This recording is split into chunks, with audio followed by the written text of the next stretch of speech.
السلام عليكم ورحمة الله وبركاته. حبايبي عاملين ايه؟ يا رب تكونوا بخير. ان شاء الله النهاردة انا هعمل طاجن كوسة كده، بس هعمله متسبك، مش هعمله ني في ني. تمام.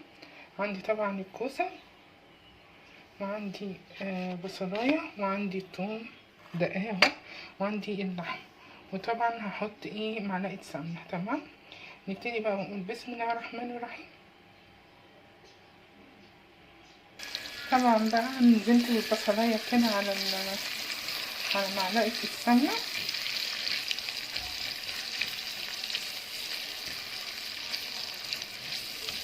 هشوحها تشويحة كده، واروح نازلة عليها بالثوم، واروح نازلة برضو بحتة اللحمة اللي عندي، علشان خاطر هسد المسام بتاعتها كده، واشوحها هي كمان عشان تبقى طرية في الاكل. طبعا انا حاطة الفلفل والملح عشان تدي ريحة للاكل زي ما انتوا عارفين. طبعا نزلت بمعلقة الثوم، وهسيب حتة ثوم نية عشان هحطها مع الكوسة، وهي قبل ما احطها في التخديعة بتاعتي، يعني تبقى معايا معلقة كده نية، تدي طعم تاني خالص للكوسة او للبامية برضه. ده فلفل اسمر، متقلقيش منه يعني، بس ندي ريحة ما شاء الله يعني.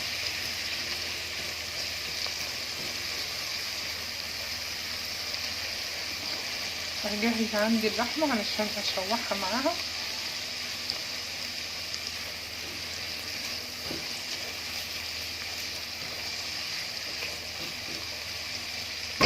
وما انساش ورق اللوري عشان الريحة والطعم، وما يبقاش فيه ريحة زفارة حتى للحمة.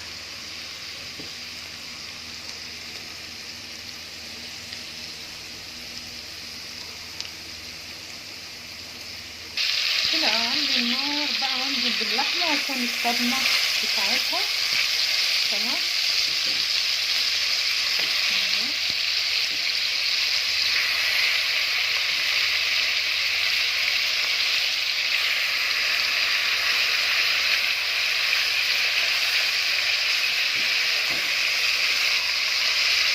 اهم حاجة تكشفي. تمام يا بنات.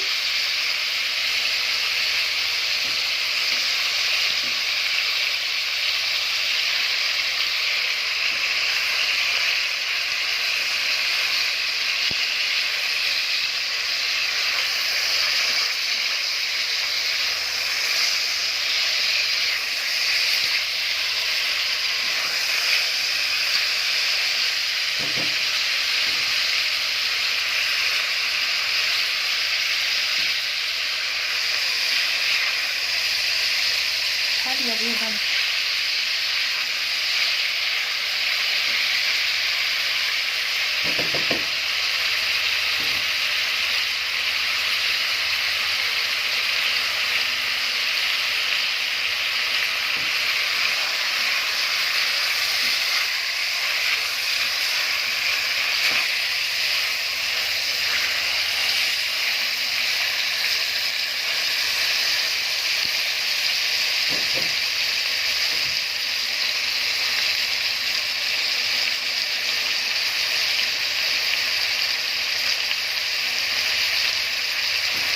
وطبعا ما تنسيش المعلقة الثوم الني، انا حطها على جنب. تمام. عشان قبل ما احط الكوسة اروح حطها معاها وهي نية كده.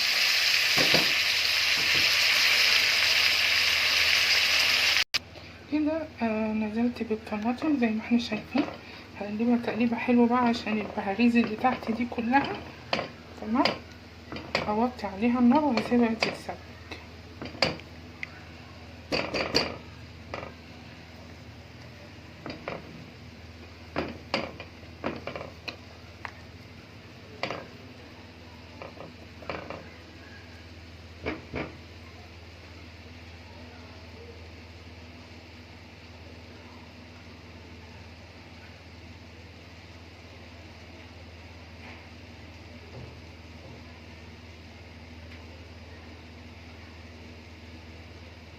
كده هنزل بقى بكوباية مية سندان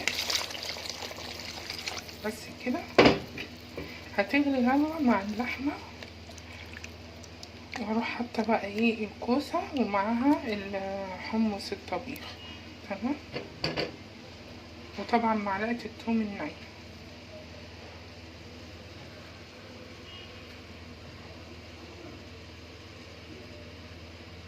كده بقى نزلت بالكوسة والحمص زي ما احنا شايفين اهو. تمام. غسلته ونقعته وطريته خالص في المية بقاله حوالي نص ساعة. بس بقى سيبها تغلي على النار وتستوي، وبعد كده اروح حطها في الطاجن، ولما تستوي خالص خالص هروح منزلها تحت الشواية تاخد وش كده من فوق تحمر الوش. يبقى كده عملنا احلى طاجن احلى طاجن كوسة في الطاجن. تمام. هسيبها بقى تكمل سواها في الطاجن، وبعد ما تستوي هنزلها تحت الشواية تاخد وش كده تحمر من فوق. تمام. وارجع لكم تاني اكون عملت بقى شوية رز وملوخية، يبقى دي اكلتنا النهاردة. طبعا بقى عملت معاها رز. تمام. هشيلها بقى زي ما هي كده، هحطها على الصاجة واوطي عليها بقى تتشرب وتستوي براحتها. طبعا ولازم يبقى معاها طبق سلطة. طبعا مقطعة بصلاية كبيرة كده وحاطلها الملح اهو، واسيبها بقى شوية كده حلوين لغاية ما اخلص اكل خالص. وعندي الخيار وعندي الطماطم وعندي الجزر والفلفل وخس وشبت. عايزة تحطي حاجة تانية من الخضرة حطي، ده اختيارك انتي. كده خلصت طاجن الكوسة باللحمة، طلعتها من تحت الشواية، وطبعا خلصت الرز وعملت طبق سلطة حلو كده. متنسونيش بقى من اللايك والكومنت والسبسكرايب، والسلام عليكم ورحمة الله وبركاته. سلام.